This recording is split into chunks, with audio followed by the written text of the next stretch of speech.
Thank you very much thank you first to the Turkish Green Crescent Society for inviting me here. It's the first time in Istanbul, and I think I've really enjoyed it. It's a beautiful city, and I've heard some very nice, very good presentations today and yesterday as well. So we've been covering some topics such as internet use, online gaming addiction.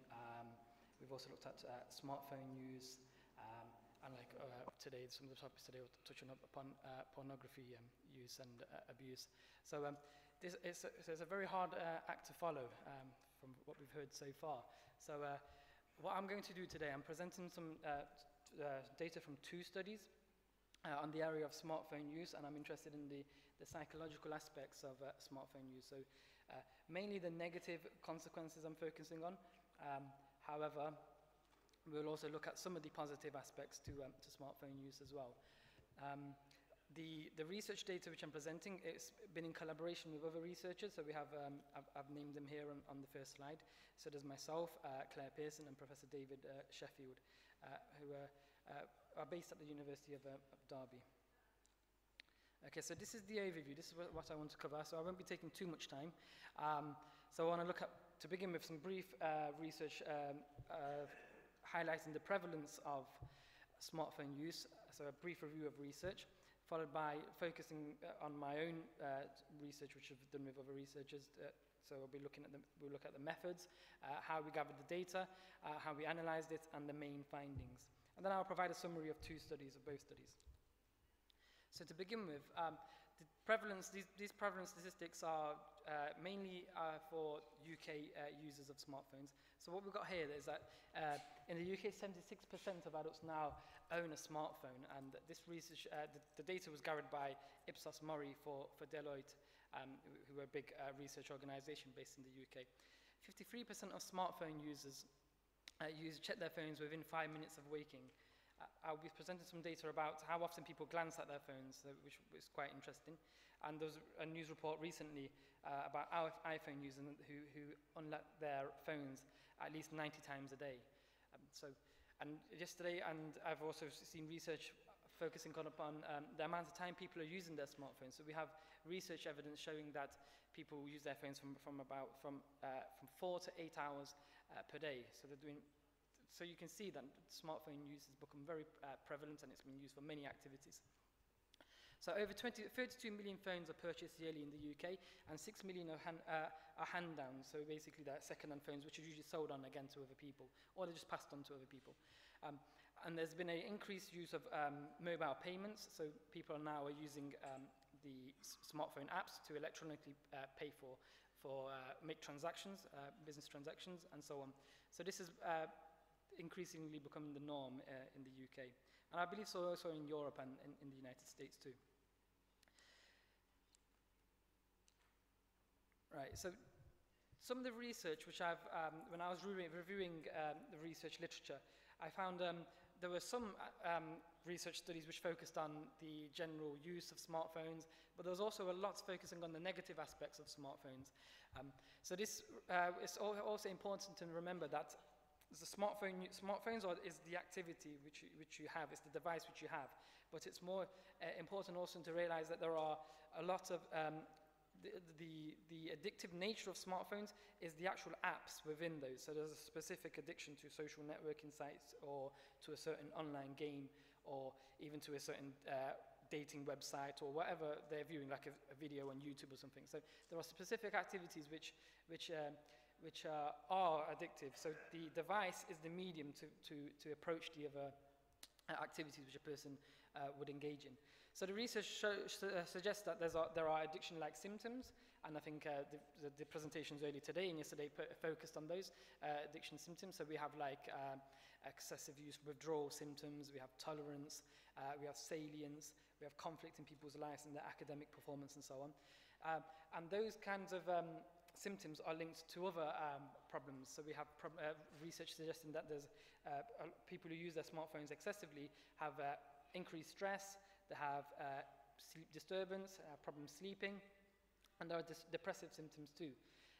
Touching upon sleep problems, we know that the brightness of the smartphone screens, which is usually like a blue or a bright green light, this can inhibit melatonin, the hormone melatonin, which naturally is released by our bodies when usually near the in the evenings as the day gets as the day goes on, and it's usually our body patterns are adapting to nighttime. So we know we're feeling tired and we should fall asleep. So phones, not just smartphones, we have laptops, tablets, iPads, and so on. The bright screens can inhibit the secretion of melatonin. So that which happens. What happens is people have difficulty sleeping. So this is one of the big problems we have now. Then we have also my own research with Pearson. We found that smartphones encouraged narcissism. So people are more obsessed with their own identity, the way they look, and so on. And this is also the reason why more people are taking selfies and putting more photos of themselves online. Okay, so then there's other things, as I've said earlier, impact on academic performance, and also life satisfaction. This is also linked to people viewing other people's profiles on social networking sites. Sometimes there will be an element of jealousy, so this can have and they may see other people's profiles much better than theirs, or that other people are having much more fun, and this can lead to jealousy and to depression and other problems with life satisfaction. And then, as I said, there are many of the other problems which are linked to distress and general family satisfaction. So I became interested in this area about 2 to 3 years ago. Before that, I was doing a lot of research around the use of internet and online games, virtual worlds, and so on. I thought this was an area which was there was a research lacking in the area. And I thought, yes, it's a good idea to look at, and then found some really interesting findings. And we know now smartphones have become embedded in our lives. So that's why it's so very important, and we must continue doing research in this area. So moving on to my first study, what we did, we gathered data using an online survey method. We used Google Docs to create the online survey. We recruited participants from online forums and social networking sites, and we had a total sample of 256 smartphone users. The average age was 29 years of age. There were more females in our sample compared to males. And we found that 35% were students, while other participants were in full-time jobs, they were employed. So that was the general way of gathering data and the method of data collection. We made use of 3 main psychological measurement instruments. So we used the Young's Internet Addiction Test, which is very popular. We amended it to measure smartphone addiction. There are 8 items within this scale. We also used the Narcissistic Personality Inventory, this 40-item scale. And there are 8 subsections, and they are highlighted here. So we have authority, self-sufficiency, superiority, exhibitionism. So these are traits which are linked to narcissism. So we have exploitation, entitlement, and so on. Then we use the mini marker personality scale, very easy to use and very user-friendly. And the traits we were interested in were conscientiousness, openness, agreeableness, neuroticism, and extroversion. So there were the scales. Moving on to the results, we found that the average time a participant had owned a smartphone was 4 years. And the amount of time these participants were using their smartphones was for just over 3.5 hours per day. So that's a lot of smartphone usage. 35% of the participants used their phones in banned areas. This meaning that these were people who were using their phones whilst driving, or whilst in lectures, or in other locations, maybe at work, and also maybe like in the library when they should be studying. So they were using in places where there would be rules and regulations for people not to use them. So what are these people doing with their smartphones? What are they actually interested in? So here, I've got a table here which shows the most utilized smartphone applications amongst the participants. So we can see here social networking sites. So we're looking at Facebook, Twitter, Snapchat, and so on. Instagram. These are popular amongst the participants. Instant messaging. We're talking about people who are using like WhatsApp, Telegram, and any other instant messaging app there which is available. People also use their phones for to keep up with news. Then there was certain mobile games which people were interested in, and they were playing a lot too. So they were very popular, as well as music and shopping apps were quite popular amongst these participants. So what we did an inferential statistical analysis. We used multiple regression. So here you can see the factors which went into the regression model to try and predict smartphone addiction. So we have here 4 significant predictors. These are factors which influence smartphone addiction. So here we can see that openness, neuroticism, age, and the narcissism scores were significant predictors of smartphone addiction. It's also important to notice that openness and age are negative predictors, meaning that the younger a person is and the less open a person is, the more likely they are to be addicted to their smartphone. So this is quite important. So what we did, we went and published this research, and it got a lot of media attention, and there was a lot of interest in the use of smartphones and what we did and so on. So it was very good. It actually raised awareness in the UK and also in Europe.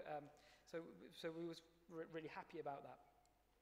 So from there, more recently, I decided to do a larger scale study, and we made use of another online survey methodology.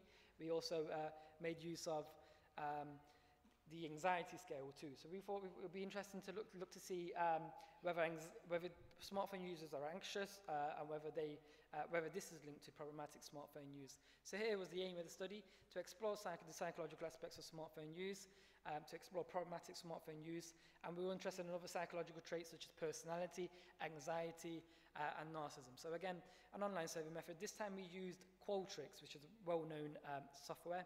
We had a much larger sample, 871 smartphone users, which is very, very big for a study. The mean age was very similar to our last study, so 25 years of age.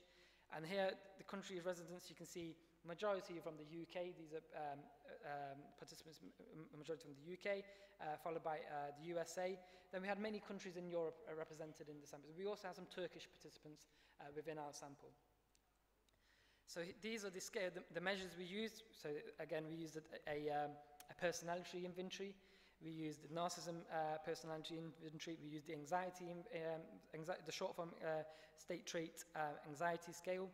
We also used problematic smartphone use items, which were taken from the IGD test, which was used by Pontus et al.